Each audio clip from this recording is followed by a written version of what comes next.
Assalamu alaikum student. So today here we are taking economics subject and lesson trade.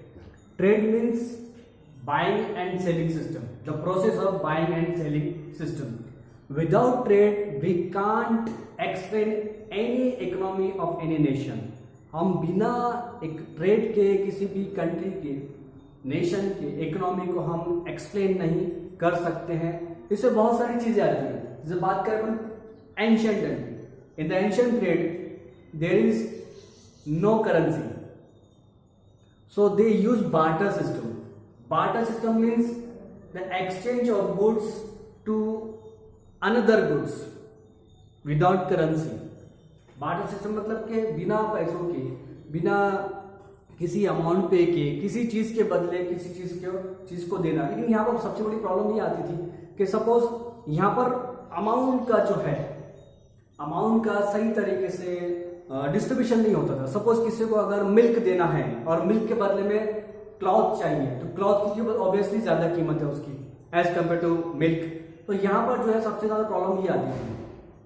बाद में जब currency आई, currency आने से सारा मसला सॉल्व हो गया. आज के दौर में जो है बहुत सारी चीजें, करेंसी ऑनलाइन आप देख रहे हैं वो चीजें हो रही है, ट्रेड हो रहा है. इसमें ट्रेड में बेसिकली जो है इसमें इकोनॉमिकली बहुत सारी चीज इस्तेमाल, जिससे कि अपन इस्तेमाल करते हैं थिंग्स के लिए, चीजों के लिए. तो यहाँ पर वर्ड है कमोडिटीज. कमोडिटीज मतलब कि थिंग्स, कोई भी चीज X Y Z. First of all demand. Demand मतलब कि किसी भी चीज की ज्यादा मांग होना. जिस चीज की ज्यादा मांग है मतलब वो कहलाएगी, उसकी डिमांड कहलाएगी. ठीक है ना. जैसे कि आज अपन देख रहे हैं, आज कोरोना का जो पेंडेमिक चल रहा है, तो यहाँ पर जो डिमांड है बना हुआ सैनिटाइजर का है और मास्क का है, दैट्स कॉल्ड डिमांड. और इनका रेट भी काफी ज्यादा बना हुआ है. तो डिमांड जितना ज्यादा उसकी डिमांड होगी उतना ज्यादा उसका रेट होगा, उसकी सबसे ज्यादा कीमत होगी. That's called demand. Then second term is producer. Producer मतलब कि बनाने वाला, मैन्युफैक्चरर. जो कंपनी का ओनर है, जो चीज बना रहा है, चाहे मास्क है, सैनिटाइजर है या और जो भी चीजें हैं हम जो डेली यूज कर रहे हैं, वो कहलाएगा प्रोड्यूसर, बनाने वाला, जो कि सप्लाई करता है गुड्स और वही कीमत तय करता है कि उस चीज की कीमत कितनी होनी चाहिए. सेकंड है बायर. बायर मतलब खरीदने वाला. सेलर बेचने वाला. डिफिसिट. डिफिसिट का मतलब होता है जहां पर डिमांड ज्यादा है पर सप्लाई कम है, तो उस चीज को, उस सिचुएशन को, दैट्स कॉल्ड डिफिसिट. अब हम बात करते हैं ट्रेड की. तो ट्रेड जनरली दो तरह से हम देखते हैं, एक विजिबल, दूसरा इनविजिबल. विजिबल मतलब कि जो हम डायरेक्टली मार्केट में जाकर चीजें खरीदते हैं, फिजिकली तौर पे हम जो चीज खरीद के लाते हैं, that's called visible trade. For example, हम वेंडर से, गाड़ी वाला सब्जी खरीदते हैं, सामान खरीदते हैं और जो भी चीज आप ले रहे हैं फिजिकली लेकर आ रहे हैं, तो दैट्स कॉल्ड विजिबल ट्रेड. यहां पर जो है exchange of goods, exchange of goods is called the visible trade.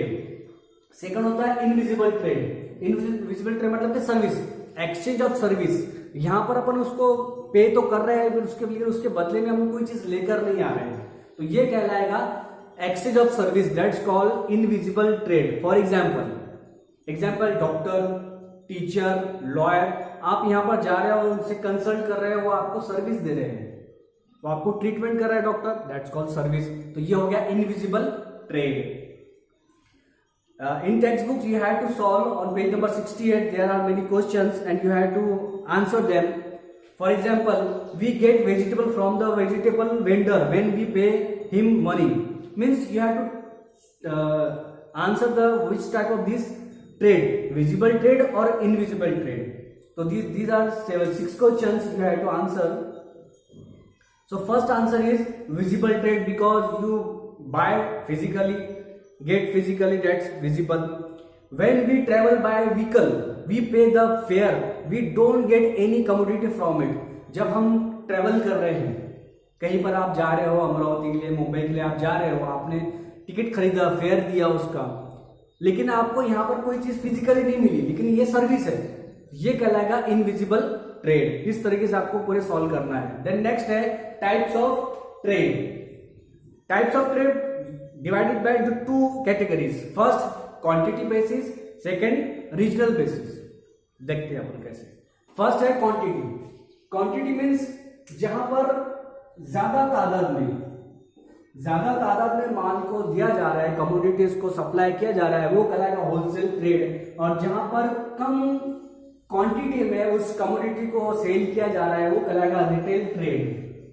Example wholesale trade. Wholesale trade मतलब कि जहां पर डायरेक्टली कंपनी से डिस्ट्रीब्यूटर एजेंसी जो मार्केट है वो जो सप्लाई कर रहा है मेन मार्केट में, तो वो जैसे कि आपने देखा होगा डीमार्ट वगैरह देखा होगा आपने शायद, तो वहां पर आपको जो कमोडिटीज है जो कि रिटेल में जो कीमत होती है उसकी, वहां से आपको कुछ कम अमाउंट में चीजें मिल जाएगी, तो ये कहलाएगा उसका होलसेल ट्रेड। अब रिटेल ट्रेड में आपको जो है, जो आप देखते हैं अपन जनरल जो हमारे एरिया में जो लोकल ग्रोसरीज वगैरह जो दुकानें होती है, जहां से हम कम सामान लाते हैं कम तादाद में, कम अमाउंट में, जैसे कि आपने को लेना है, शुगर लेना है, ऑयल लेना है, तो यहाँ पर अपन कम क्वांटिटी में लेंगे तो वो कहलाएगा रिटेल ट्रेड कहलाएगा। अब बात करते हैं रीजन की। Second, on the basis of region it is divided into two parts.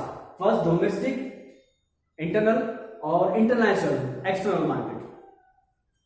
The nation they business to other nation, that's called international market, and within the territory of any nation is called domestic market या internal market।